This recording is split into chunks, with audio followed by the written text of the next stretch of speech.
Using these timbers like this is a much easier way of doing it rather than smacking pins into the floor. Celebration time. We're out the mud, Joe. Yes, yes. This is ready to be poured now. Tell him what levels you invest and buy. Stabila all day long, isn't it, you know?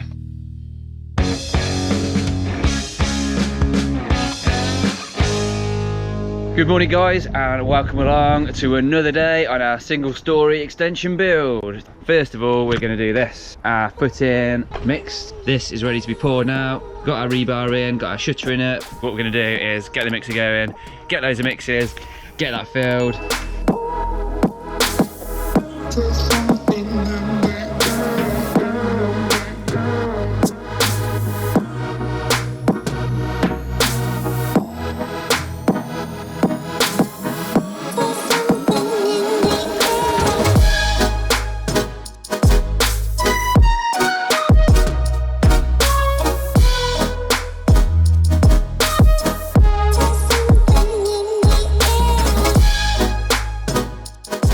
So we've done it. It looks like absolutely nothing now, but there is a massive hole in there. Well, there was, now it's filled with concrete. 3 tons of concrete to be precise. So that's gone right underneath the existing building, so that will provide a nice footing there when we put our steel in up here that runs across as our internal wall plate. So now we can get everything cleaned down. Next up on our agenda is to sort out this area here. So this is going to go down another 6 inches eventually, but what we're going to do for now is just grade some of this away, get rid of all the excess. We've had our last grab lorry come and collect the rest today, and we can get some boards down in there and start storing things on there. So we've got a nice area to mix up muck, for example, or just store materials. So we are all done out the front now, and finally celebration time. We're out the mud, Joe. Yeah! Yes! No mud. There is a bit of mud there, but I'm not bothered about that. Everything else is stoned up and swept off. All the digging's done out the front, everything. Ah, bliss. So now what we're going to do, we're going to get all our lines set up now. Over here, we're just about to, well, we've set our posts in, we're just about to put some timber across. We've got our laser level set up, ready to go. So we can laser this across here, and then we're going to set up another section across there as well, so we can get all our lines run for all these footings. And then tomorrow what we'll do is get a slurry down on here and get all marked out on the footings ready for the brickies. We shall get cracking with this now. Right, so we've got our laser level set up, and we've got our mark of our other posts. So now we're going to go to this one. Down a bit, down a bit. Perfect there. So we've got a line on here, and we've got our line over there on that side. So what we're going to do now is get our bit of 6x2.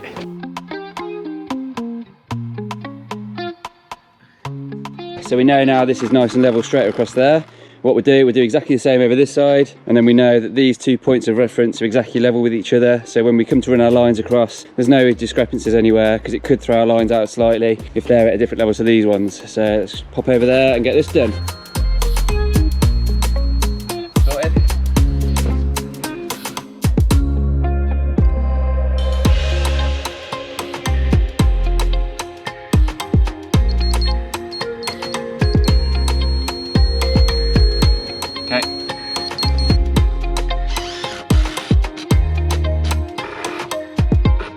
The boundary of the garden is across there, and the wall is actually 1 metre in.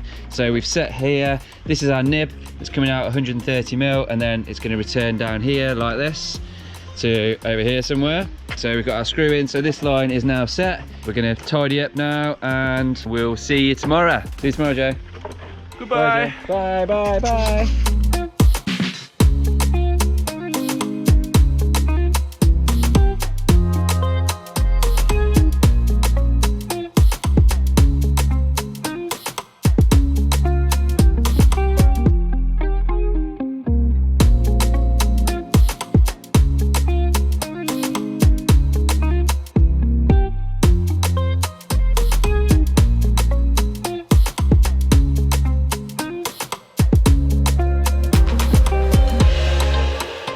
So we're just setting all the lines out for the footings, but I thought I'd just take a little intermittent break just to show you this bad boy, Tony's extendable level.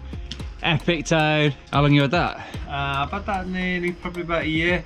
When they first came out, I thought that's going to be such a useful tool for leveling up steels, doing long projections like this. It's got magnets on it as well. Because it's so big and quite heavy, you got to be really careful where you store it. Stabila, they just smash it out of the park, don't they? Yeah, they're the way forward, You mate. know, Definitely. If someone said to me, Tone, what levels should you invest and buy? Stabila all day long, isn't it? You know. All day, mate. All day. Yeah. So, no, I've not been paid for this advert. Yeah, this is not a paid promotion, okay?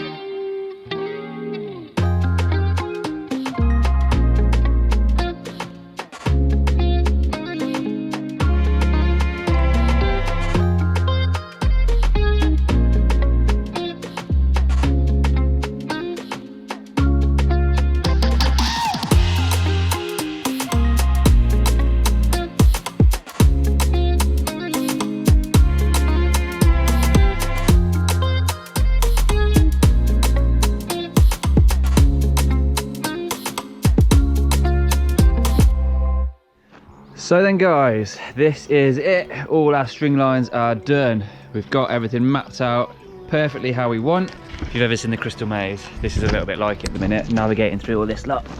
Right, so the pink lines here, these represent our steels, the centre of steels, because we're going to have one steel running across there and across there, but they would obviously come across here and across that point and incept over there somewhere. They're going to represent our wall plates for our flat roofs and our pitch roofs to drop down onto. There is also going to be a steel which runs across this yellow line here, central, which will be our ridge steel, which will intercept up there, and that will be obviously the ridge which will run down onto our wall plate steels either side. The footings are marked out exactly as we need per the plan. Our wall plate steels will sit here on the inner leaf of the blockwork on both sides there, and then obviously our ridge beam will be carried by two additional steels which are going to come up and form an apex. So we've got our 300mm cavity wall running all the way around the perimeter here, round to here. There's going to be some lintels that are going to carry across here, across this MOT, which we've explained previously as well. Our steel is going to sit here across this point here, but it will intercept up there somewhere. Basically, the way we've done this with our timbers, you can see that it's worked out a lot easier because we've had to make some adjustments along the way just to make sure everything works parallel and works really well. So using these timbers like this is a much easier way of doing it rather than smacking pins into the floor, because if you've got to move 10mm over and you've whacked a stake into the floor, moving that over, it just tends to wobble around, so it's not as easy, not as accurate. Whereas we can just easily take out a screw like we've done here. Yeah, just move the screw across. It just makes life that much easier. So it's definitely the way to go.